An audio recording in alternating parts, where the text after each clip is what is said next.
Bonjour, mesdames et messieurs, amantes, amants de la littérature, bienvenue à Les Paroles restent, l'émission qui nous permet une incursion dans l'univers d'un auteur, l'univers qui permet pour une fois à ses écrits de s'envoler peut-être, mais surtout aux paroles de bel et bien demeurer parmi nous.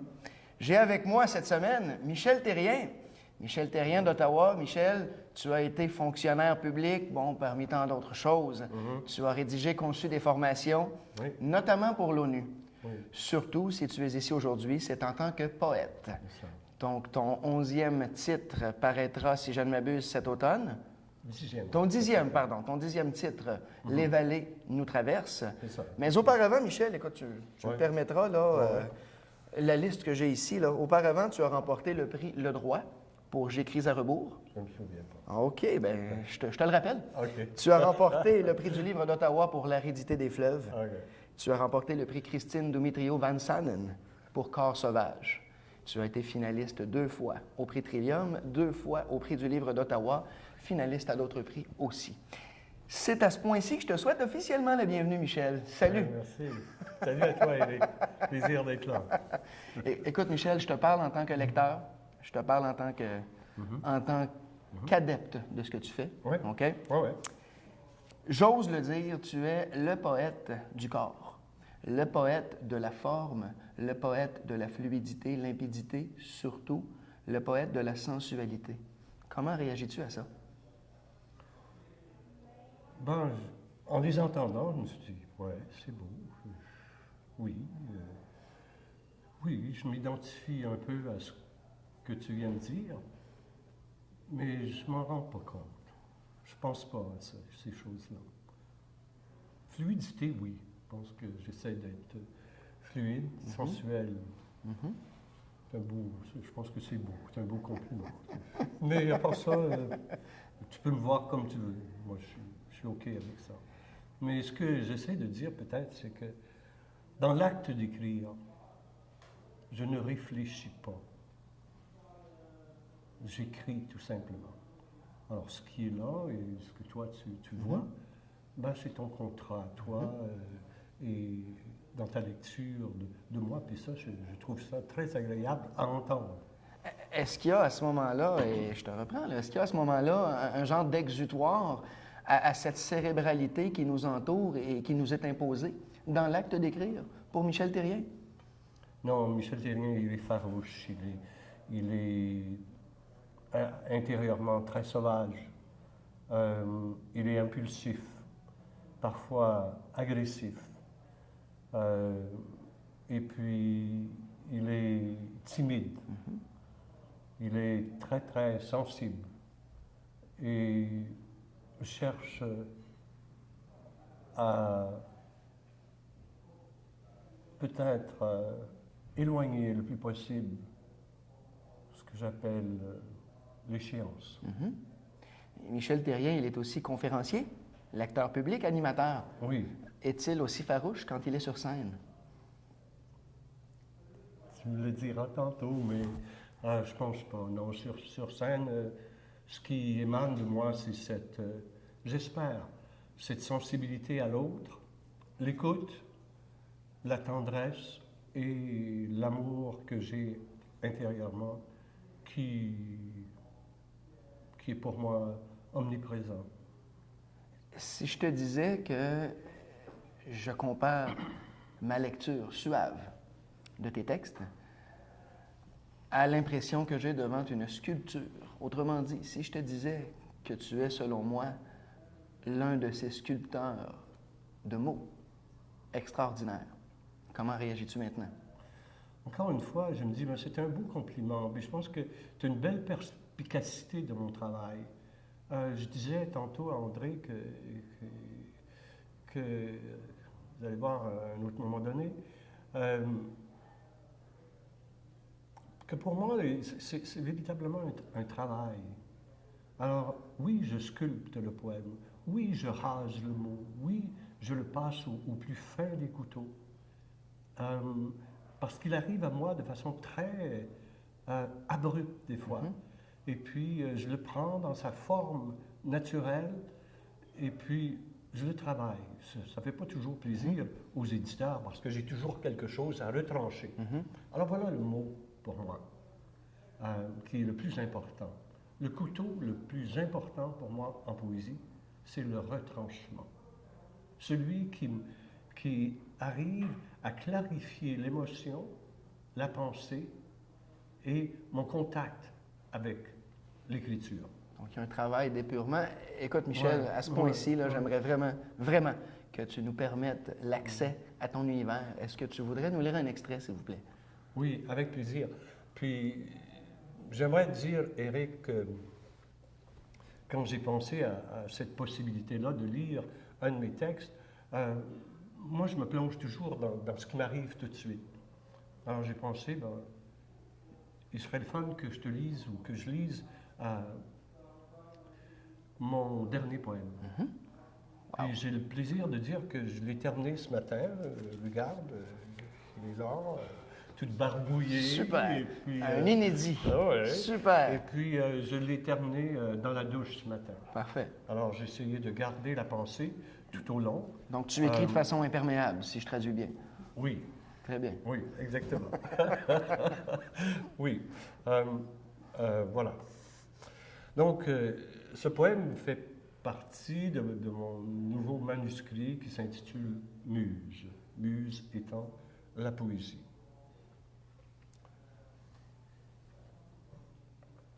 La muse, comme une rivière, un fleuve. Ici, une coulée déborde de ses rives dans le défoulement d'une cascade. Ailleurs, elle dégage ou embusque le langage de l'eau, puis s'étale dans l'écriture des algues muettes, secrètes d'une autre traversée. Ainsi, dans le creux de son lit, elle donne vie à la vie. Merci beaucoup, Michel. bon, Merci. ouais. Et justement, ben, on a besoin d'une passerelle. Ouais. Arrive-t-il, Michel Terrien, que Ouais. tes muses se lovent au fond de tiroirs? Oui. Oui, c'est une très bonne réponse parce qu'on est maintenant arrivé au segment Le fond de tiroir, Michel. Ah, super. Je te décris la chose, c'est fort simple, du moins je le pense. Ouais, Donc, il y ouais. a 3 tiroirs parmi lesquels tu choisis. Il y a le tiroir du haut, soit le tiroir de la tête. Il y a le tiroir du centre, soit le tiroir des sens, Ouais, ok. perception sensorielle. Ouais. Il y a le Ouais. tiroir du bas, soit le tiroir du cœur. À chacun de ces 3 tiroirs-là correspondent 6 questions. D'accord. Tu dois librement, purement librement, choisir le tiroir et la question qui te convient. Évidemment, c'est à l'aveuglette. Je me permets la remarque suivante. Les questions sont en ordre de profondeur. Donc, la question 1 étant la question qui nous permettrait de gratter peut-être un peu plus en surface. La question 6 étant la question des lieux Profond. pélagiques. Ouais. Ouais. Donc, quel tiroir choisis-tu? Ben, moi, je dirais que je voudrais fouiller dans tous les tiroirs Ouais. pour donner un genre de perspective complète de ma pensée poétique ou de mon univers poétique.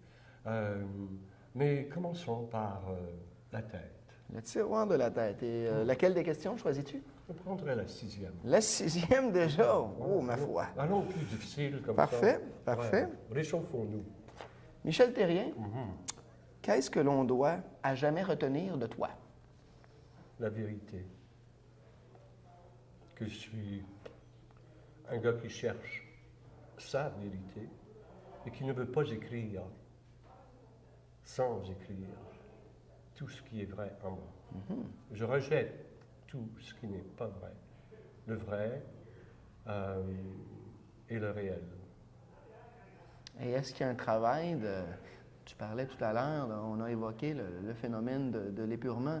Est-ce qu'il y a un travail de criblage? Est-ce qu'il y a un travail de tamisage? Est-ce qu'il y a un travail de nettoyage, filtration, lorsque tu t'arrêtes après le premier jet? Oui. Le premier jet est toujours intuitif, émotif, pas toujours, mais presque toujours. Il vient naturellement. il m'arrive par une phrase, quelques mots, ou, voilà. Et puis tout à coup, le poème se crée. Je dis bien le poème se crée. Très bien. Intéressant. Ça. Très bien. Je pense que ça fait partie de mon processus. Je ne crée pas le poème se crée, puis moi j'écoute. Moi je suis un scribe. Tu le transcris. Et puis, est-ce qu'il y a... oui, il y a plusieurs périodes de vérification pour moi.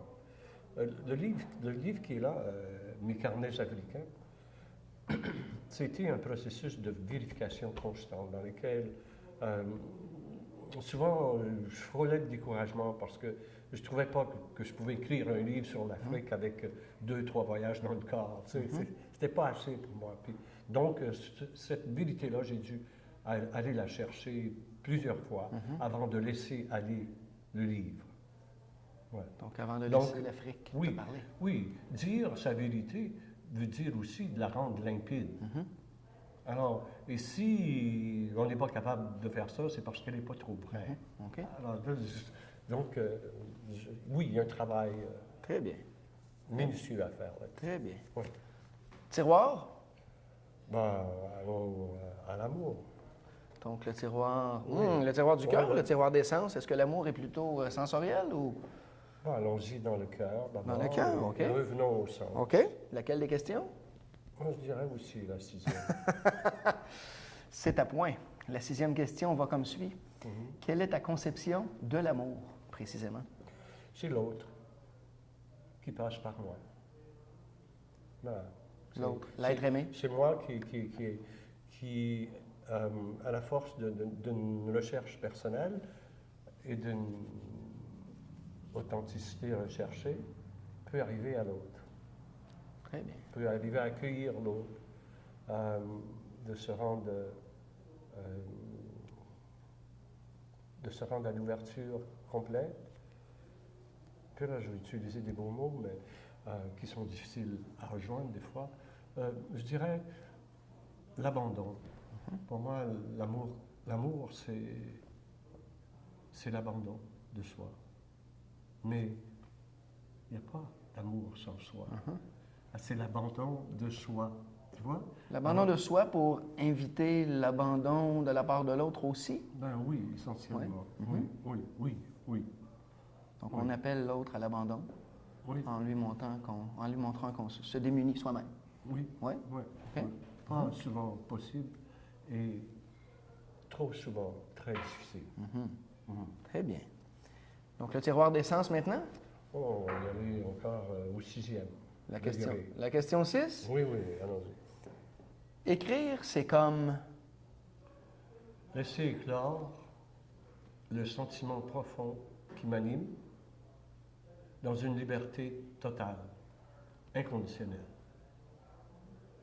Et comment on laisse aller à une liberté, un sentiment auquel on appose un mot? Comment procèdes-tu pour faire ça? Parce qu'on laisse finalement, parce que le mot est souvent très pauvre, mais il est très près du sentiment. Et puis, le jeu de la parole, c'est de faire en sorte que ce qui sépare le sentiment et la parole devient très minime. Le fossé est diminué à son amplitude la plus parfaite. Très bien. Michel, parlant de fossé, c'est déjà la fin du 2e segment, donc on passe à la pause publicitaire. On revient dans quelques minutes.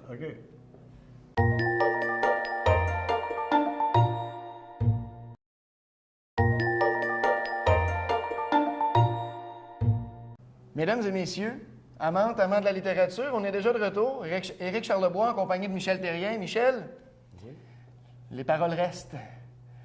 Pour le 3e segment, on s'assurera des paroles, évidemment, de prophétie. De prophétie? Oui, tu t'improvises 10 heures de belle aventure. C'est pas compliqué. J'ai 54 cartes. Je brasse les cartes. Ouais. J'étale pêle-mêle les cartes.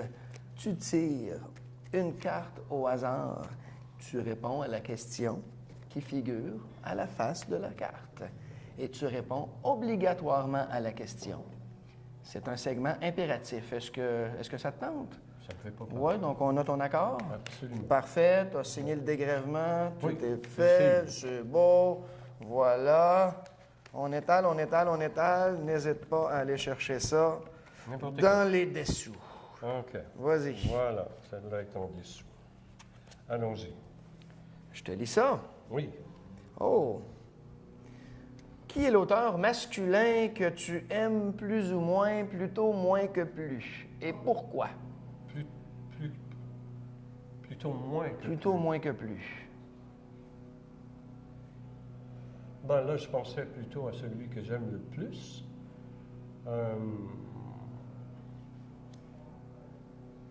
J'en ai pas tout de suite d'auteurs que j'aime moins. Je pense que les auteurs que je fréquente, je les choisis. Mhm. Alors, absolument, je les aime tous. Voilà. Et voilà. C'est la réponse. C'est la réponse. Ok. Michel Terrien. Vas-y. Merci. Le 10 de pique. Qu'est-ce que le chiffre 10 t'inspire? Ben, moi, c'est un chiffre qui se tient debout, qui est pair. Et puis, voilà, j'y vois une certaine force. Il y a une unité, le 1, et qui se complète par le 0. Et pour moi, c'est quelque chose qui est rationnel. Très bien. Très bien. Ça va? Ça va, pas trop chaud? Non, Vas-y, pas tu chaud. tires. OK. Des questions un peu bizarres. La dame de carreau. L'auteur féminine, donc, qui t'a le plus inspiré. Ah, Simone Veil, on a parlé d'Hélène Dorion, Mhm. Elise Turcotte,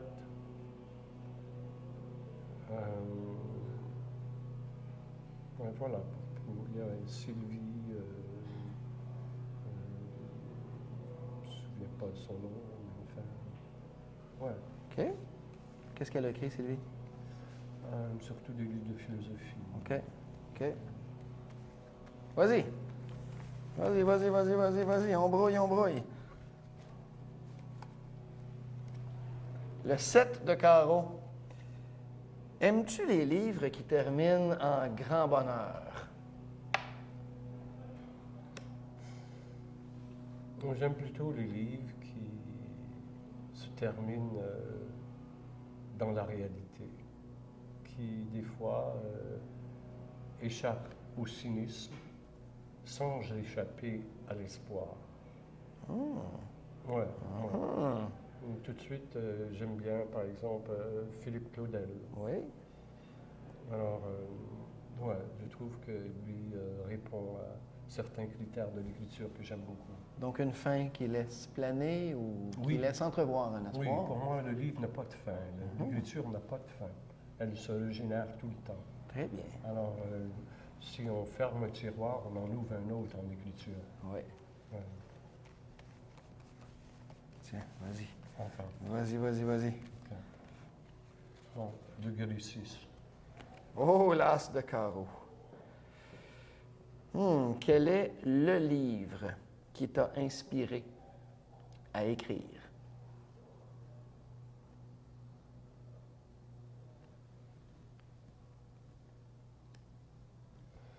Je dirais L'homme rapaillé. De Gaston. Je dirais L'homme rapaillé en deuxième. Je dirais en première, Poème d'Anne Hébert. Et pourquoi, Michel? Bon, parce que Anne Hébert m'a bousculé, m'a vraiment aidé dans le désir de l'écriture. Gaston Miron, par sa perspective, qui n'est pas la mienne, mais j'ai aimé cet homme amoureux et pas toujours heureux en amour, et sa façon de le dire. Tu établis, je crois, quelque chose de très, très important. Là. Tu me dis, sa perspective qui n'est pas la mienne. Non. Il y a une mise à distance quasi obligatoire là, que tu nous exprimes. Oui. Oui. Ah, tu voudrais que je l'explique Oui, un bien... peu? Ben, pour moi, je vais aller au-delà de Gaston Miron. Moi, je pense que c'est un style de poésie qui existait à son époque et puis qui a marqué l'histoire de notre littérature. Mais moi, je ne suis pas dans cet élément-là. Je ne suis pas dans cet élément, soi-disant, nationaliste. Bon. Et tant qu'en amour, j'ai voulu pousser la perspective. Mais il y a quand même des influences, des balises. Oui, absolument. Et Anne Hébert est un trésor pour moi. J'aime cette femme, j'aime son écriture. Elle m'a montré comment dire la vérité en poésie. C'est de elle que je le prends. Elle m'a montré la structure brève que j'utilise souvent. Elle m'a montré la limpidité. Elle m'a montré beaucoup de choses comme ça. Donc, c'est de ne pas se laisser vampiriser, si je résume, Oui. et inversement, de ne pas vampiriser l'écriture donc de cette idole-là, ou du moins de ce modèle-là. Oui. Très bien. Encore. Encore. Voilà. Le 3 de pique. Est-ce que l'un de tes profs, par hasard, ou l'un de tes enseignants, ou l'une d'eux, t'a donné la piqûre pour l'écriture? Oui. Oui, effectivement. J'étais en dernière de bac en littérature à l'Université d'Ottawa, quand Pierre Lemieux s'est rendu compte que je pouvais écrire. Et on a fait un contrat bien amusant. Il m'a dit, tu ne vas plus faire tes dissertations, tu vas écrire seulement. Et on va discuter de ce que tu écris. Et puis à la fin de l'année, on va publier. Donc, moi, j'ai accepté le contrat tout de suite. Je comprends. Puis, effectivement, j'allais le voir et puis j'ai écrit ce qu'il fallait faire. J'ai fait ce qu'il fallait faire et puis on a publié. Et c'était la première fois que je publiais. Mais c'était sur le tard, Michel. Là. En fait d'influence, tu nous dis que c'était à la fin de ton bac. Oui. Donc, il n'y a pas une enseignante ou un enseignant à l'école primaire ou au palier intermédiaire, à l'école secondaire, qui t'aurait inoculé ça? Je me souviens que le goût de la littérature, de l'écriture m'est arrivé en dernière année de secondaire, parce que j'avais un excellent prof de littérature de français à ce moment-là. Mais non,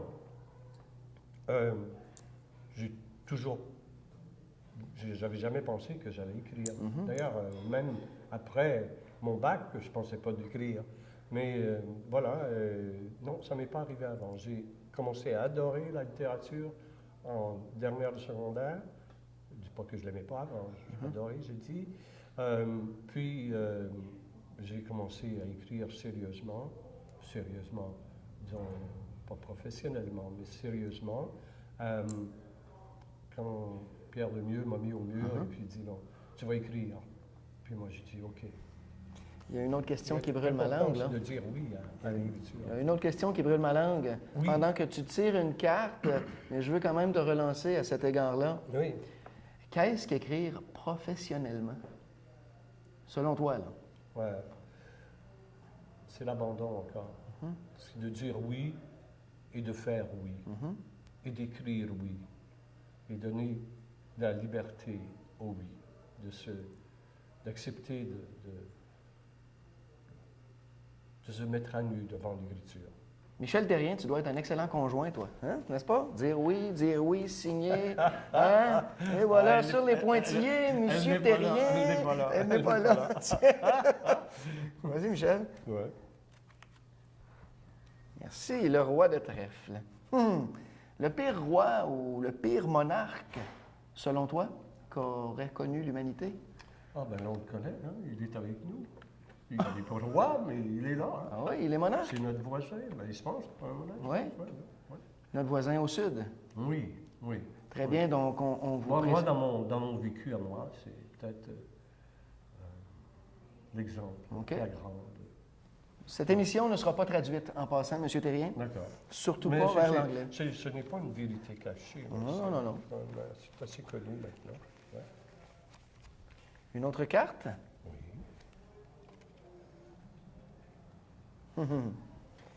Est-ce que tu te soumets plutôt à l'inspiration ou à la méthodologie? Je devine.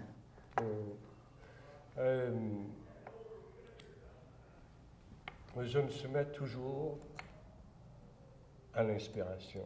L'écriture, pour moi, est d'abord une chose intuitive. Ce n'est pas une chose. Pour moi, l'écriture, c'est un personnage qui est en moi. C'est une inspiration. Voilà. Et ensuite, la méthode s'inspire aussi de l'inspiration. Alors, la structure d'un poème, je la trouve dans l'inspiration. La structure va s'imposer. Oui. Est-ce que le mot même est une structure imposée, Michel, selon toi? Le mot même? Le mot. Est-ce que le mot même tel qu'il jaillit, peu importe quel est ce mot, est-il une structure imposée selon toi? Non, c'est une structure qui s'impose et pas imposée. OK. Donc, elle s'impose d'elle-même. Oui. Très bien. Très bien. Bonne question. C'est pour la première. Le 8 de carreau. Oui. Si l'un de tes livres était un bijou, serait-il plutôt un diamant ou une perle? Bon, il y a une subtilité énorme dans la question, puis je vais en faire mention tout de suite. Alors, il y a le un, puis il y a le une. Je pense que mon écriture est plutôt une, et que ma réponse irait vers la perle. Voilà. Très bien, très bien. Subtilité dans votre réponse aussi, mon cher Michel. Mais la perle étant la poésie pour moi. Donc, la poésie habite le corps de mon travail. La perle étant enclose aussi, je me permets de le préciser, par un organisme vivant ou qui a déjà été vivant. Alors que le diamant se situe plutôt dans la minéralogie des choses, là. Je n'ai pas réfléchi à ça. Puis est-ce que la perle est vivante ou pas vivante? Elle n'est pas toujours vivante. Elle l'est par mon intuition. Et parfois, elle est vivante parce qu'elle est à mes côtés. Et quand on a trouvé cet élément-là dans l'écriture, on se sent aussi en pleine liberté de faire ce qu'on veut et de dire ce qu'on veut à l'autre. Très, très bien dit. Je ne sais pas. Très bien dit et c'est très bien conclu. Écoute, être à tes côtés, ce fut un plaisir. Ah oui, ce fut un plaisir. Ben, moi aussi. Mais c'est déjà tout, Michel. Bon. Mais on se reprend bientôt, évidemment. Ben oui, on a plein de projets ensemble. alors. Exactement, exactement. Donc, mesdames et messieurs, c'était tout pour Les Paroles restent pour aujourd'hui. Revenez-nous très bientôt. Bonne fin de journée.